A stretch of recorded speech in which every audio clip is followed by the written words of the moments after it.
안녕하세요 여러분, 반짝반짝 윤재입니다. 제가 좁쌀 여드름으로 1000만원 이상은 물론이고 화장품, 영양제, 민간요법, 피부과, 한의원까지 안 다녀본 곳 없는 제가 3년을 넘게 돈을 쳐발라도 안 되던 걸 바로 이 방법으로 끊었습니다. 피부과 원장님을 정말 끈질기게 쫓아다니면서 알아낸 그런 홈케어법, 그리고 플러스 제가 화장품 회사 다니면서 쌓은 그런 노하우들, 좀 논문과 여드름 전문 서적들을 파헤쳐서 알아낸 검증된 정보만 모아서 오늘 좁쌀과 이별할 수 있는 방법 알려드리겠습니다. 오늘 10분만 투자해서 제 영상 끝까지 시청하신다면 저처럼 돈 날리는 건 물론이고 제가 고생했던 그런 3년이라는 시간까지 아끼면서 좁쌀 여드름과 이별하실 수 있을 거예요. 그럼 바로 시작하겠습니다. 첫 번째는 바로 피지와 같은 성분으로 뭉친 피지를 잘 펴주는 겁니다. 여러분, 피지가 많을수록 모공 위에 올라온 피지가 더 자꾸 동글동글하게 뭉치려고 한다는 사실을 알고 계셨나요? 모공에서 나온 피지가 이 옆으로 잘 흘러야 되는데 옆으로 흐르지 못하고 뭉치면 어떻게 될까요? 좁쌀이 되거나 블랙헤드가 되는 거죠. 마치 물과 기름이 만나면 자꾸 섞이지 못하고 서로를 밀어내려고 하잖아요. 피부도 똑같습니다. 물과 기름처럼 피부의 가장 바깥쪽인 각질층은 수분을 굉장히 많이 머금고 있는데 이 피부랑 그 위에 기름인 피지가 만나면 서로를 자꾸 밀어내려고 한다는 거죠. 둥근 형태를 유지하려고 자꾸 수축하려고 하는 그런 표면 장력이라는 힘 때문이에요. 그렇다면 어떻게 해서 잘 펴냐? 바로 세라마이드입니다. 지질 성분인 이 피지를 같은 지질 성분인 세라마이드로 잘 펴발라주면 뭉치려고 하던 것들이 주변으로 잘 흐를 수 있게끔 해줍니다. 뿐만 아니라 논문을 살펴보면 이 세라마이드가 여드름 치료의 보조 요법으로도 쓰이기도 합니다. 여드름 피부 같은 경우는 그런 피부 장벽이 무너져 있는 경우가 굉장히 많은데요. 이 피부 장벽이 손상되면 표피에 각질이 과하게 만들어집니다. 왜 그러냐 하면 이 면역세포로부터 사이토카인이라고 하는 면역 물질이 생성이 되면서 각질이 과하게 만들어집니다. 그렇기 때문에 당연히 면포가 생기거나 좁쌀의 원인이 될 수가 있는 거죠. 무너진 피부 장벽을 다시 탄탄하게 만드는 데는 정말 세라마이드만큼 좋은 게 없기 때문에 세라마이드를 꼭 챙겨주셔야 하겠습니다. 그렇다고 개기름이 철철 흐르는 피부가 좋다라거나 리치한 성분을 잔뜩 발라도 좋아요 라고 하는 건 아닙니다. 과하게 발라서 모공을 막는 일이 없도록 주의해주세요. 피부과 원장님한테 3개의 브랜드를 추천받아 왔는데요. 바로 이 제품들입니다. 왜 이 3개의 브랜드예요? 라고 물어본다면 최소한의 자극만을 주기 위해서입니다. 좁쌀 여드름인 분들 보면 피부 장벽이 무너져서 민감도가 굉장히 높이 올라가신 분들 많으시거든요. 아줄렌, 티트리, 병풀 이런 성분들이 다 물론 좁쌀 여드름에 좋은 성분들이긴 하겠지만 누군가에겐 티트리가 너무 잘 맞았지만 나에겐 안 맞을 수 있거든요. 그래서 새로운 성분으로 나한테 맞나 안 맞나 이거를 테스트하느냐고 피부가 뒤집어지는 상황을 잠시 피하시고 피부가 어느 정도 회복의 루틴을 탈 때까지는 위 3개의 브랜드 제품으로 골라서 사용하셔서 피부를 회복시키는 걸 좀 추천드리고 싶습니다. 저는 좁쌀 여드름을 고생할 때 이 제로이드의 인텐시브 로션이랑 이 크림을 사용했었는데요.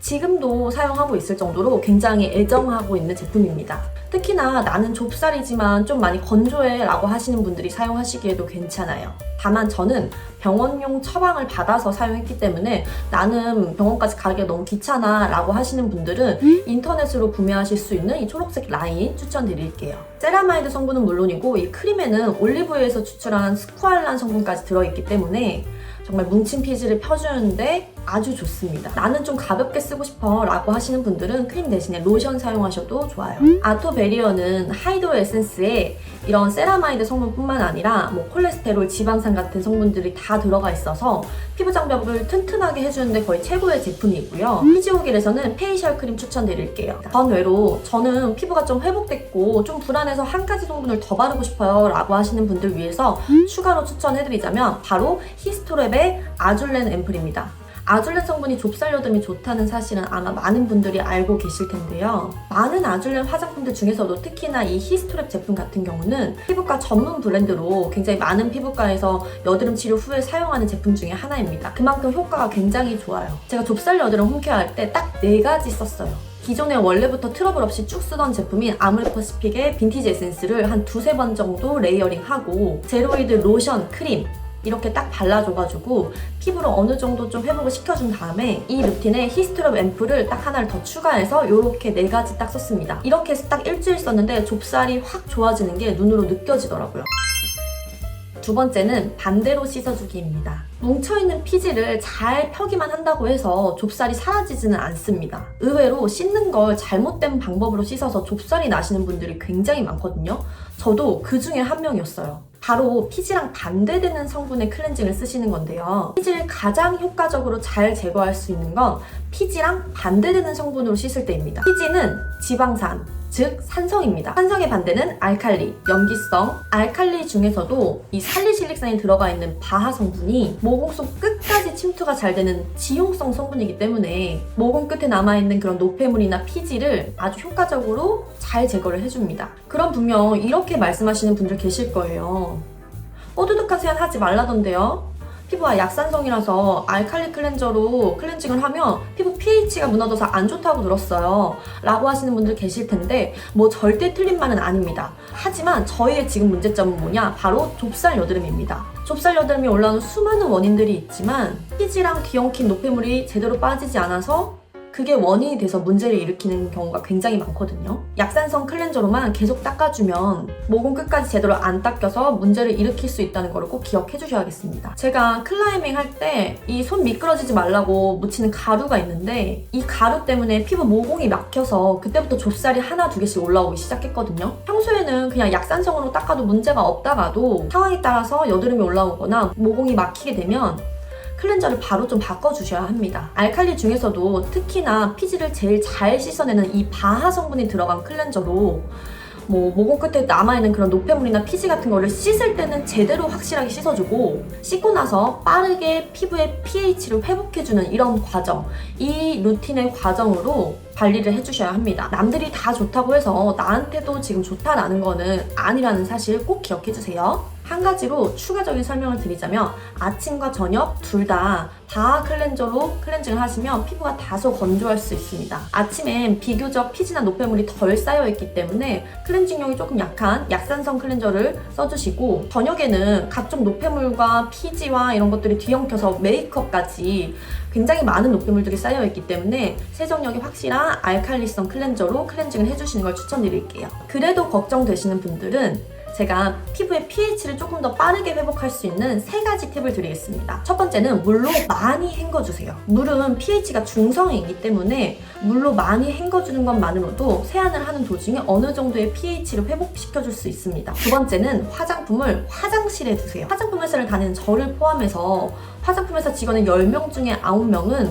화장실에 화장품이 있습니다. 씻고 나서 화장대까지 가는 이 시간도 아끼세요. 피부 속에 이 케라틴이라고 하는 단백질이 알칼리 환경에 굉장히 취약하거든요. 그렇기 때문에 빠르게 씻고 바로 화장실에서 화장품을 좀 발라가지고 빠르게 pH를 회복시켜주시면 좋겠습니다. 세 번째는 앞에서 언급했던 세라마이드입니다. 이 세라마이드 성분이 pH를 회복시켜주는데도 어느 정도 도움을 주기 때문에 제가 말씀드린 이 세라마이드를 꼭 챙겨서 피부 pH도 회복하고 피부 장벽도 바로 좀 튼튼하게 만들어주시면 좋을 것 같아요. 이니스프리의 바하 클렌징 폼 추천드릴게요. 알칼리 제품으로 세안하시면 저는 좀 건조하고 좀 얼굴이 따끔거려 하시는 분들이 많은데 저도 굉장히 민감하고 피부가 굉장히 얇은 편인데도 불구하고 이거 썼을 때 자극감이 없더라고요. 각질 제거도 매일매일 조금씩 해주는 어느 정도의 효과가 있기 때문에 각질 관리에도 도움이 됩니다. 약산성 클렌저는 피지오겔의 페이셜 클렌저랑 에스트라의 약산성 폼 추천드릴게요.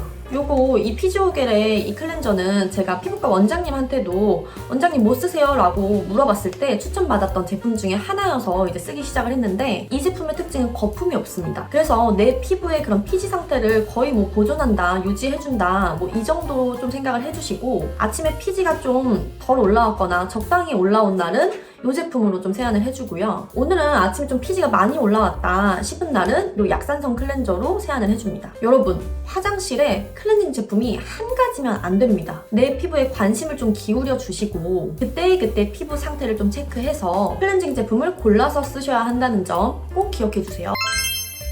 바하 성분으로 피지를 제대로 잘 제거했다면 세 번째로는 바로 각질을 잘 관리해주세요. 잘 씻고 피지도 뭉치지 않게 잘 관리를 했는데도 불구하고 좁쌀이 계속 올라온다면 죽은 각질이 두껍게 쌓여서 피지가 나오지 못하고 피부 안쪽에 갇혀서 면포가 생긴 거예요. 특히나 나는 피지가 많은 피부도 아닌데 왜 이렇게 좁쌀이 올라오지? 하시는 분들은 더더욱 각질이 두껍게 쌓여 있어서 면포가 생겼을 수 있습니다. 이런 분들은 내가 각질 관리를 제대로 하고 있나 꼭 체크를 해보셔야 해요. 저 또한 피지가 많이 올라오는 그런 피부가 아님에도 불구하고 좁쌀 여드름이 생겼던 이유가 이런 각질도 하나의 원인이 되었습니다. 피지 제거는 바하가 참 잘하고요. 각질 제거는 이 아하가 참 잘합니다. 사실은 이 아하가 논문에서도 살펴보듯이 세라마이드 합성을 높여가지고 피부 장벽도 튼튼하게 해주고요. 보습도 좋아지게 합니다. 그런데 간혹 따가워요 하시는 분들 계세요. 그럴 땐 시간을 조절해주세요. 자극은 농도와 시간의 문제거든요. 따갑다고 느껴진다면 시간을 아주 짧게만 도포해서 자극 없이 사용하실 수 있습니다. 비오너리의 글리코닉 애시드 토닝 솔루션 이 제품 추천드릴게요. 토너로 사용하는 제품인데 아하가 굉장히 고함량 들어가 있어서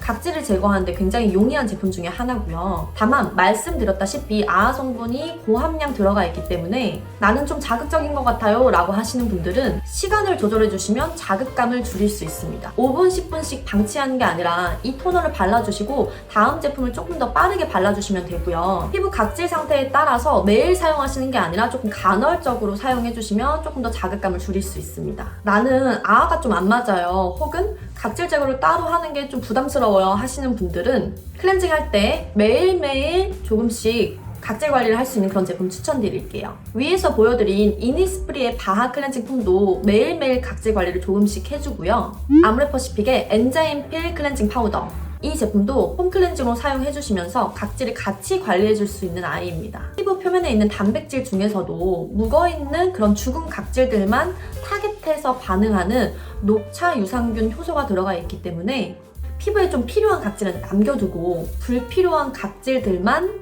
없애줍니다. 내가 각질 제거를 너무 많이 하고 있거나 혹은 너무 세게 하고 있는 건 아닐까 하면서 불안해 하시는 분들은 이 제품 쓰시면 좀 불안감 없이 사용하실 수 있습니다. 풍문으로 듣기에 소녀시대의 티파니님께서 이 제품이 너무 좋아서 회사에서 따로 홍보를 요청드린 것도 아닌데 내돈내산으로 추천하고 다니는 그런 제품이라고 하더라고요. 가격이 좀 사악해서 그렇지 저도 매우 애정하는 제품 중에 하나입니다. 저도 장바구니 담을 때 이거 좀 비싼데 라고 생각하면서 담을 때 클렌징 폼에 각질 제거 그냥 이거 두 개 같이 사는 금액이라고 생각하지 뭐 라고 하면서 결제하는 제품 중에 하나예요. 추가로 몇 가지 더 팁을 드리자면 좁쌀이 이미 너무 많이 올라와 있는 경우에는 좀 어느 정도의 압출이 필요할 수 있습니다. 비염증성 면포인 여드름 치료에 가장 중점을 두는 건요. 피지랑 각질 제거 그리고 2차 감염을 막는 것 이것에 가장 중점을 두거든요. 그래서 2차 감염을 막기 위해서 압출을 할 때는 꼭 피부과에 가서 하시는 걸 권해드리고 싶어요. 그런데 만약 나는 꼭 홈케어로 집에서 압출을 해야 되겠어요 라고 하시는 경우에는 약국에 가시면 이 압출용 짧은 니들을 팔거든요. 이 니들로 모공 방향대로 찔러가지고 압출을 해주셔야 흉터나 이런 2차 감염 없이 압출을 하실 수 있다는 거를 꼭 기억을 해주시고 그 뒤에 진정관리나 사후관리 꼭 잘 해주셔야 된다는 거 기억해주세요.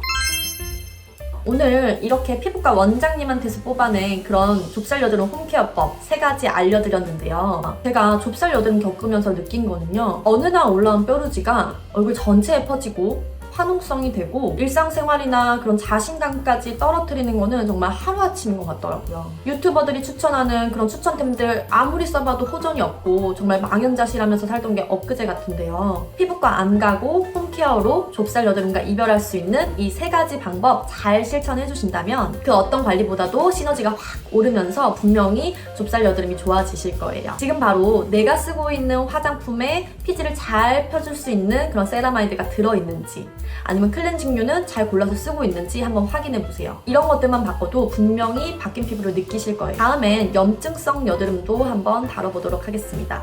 오늘 제가 드린 정보가 유용하셨다면 구독과 좋아요 부탁드릴게요. 감사합니다.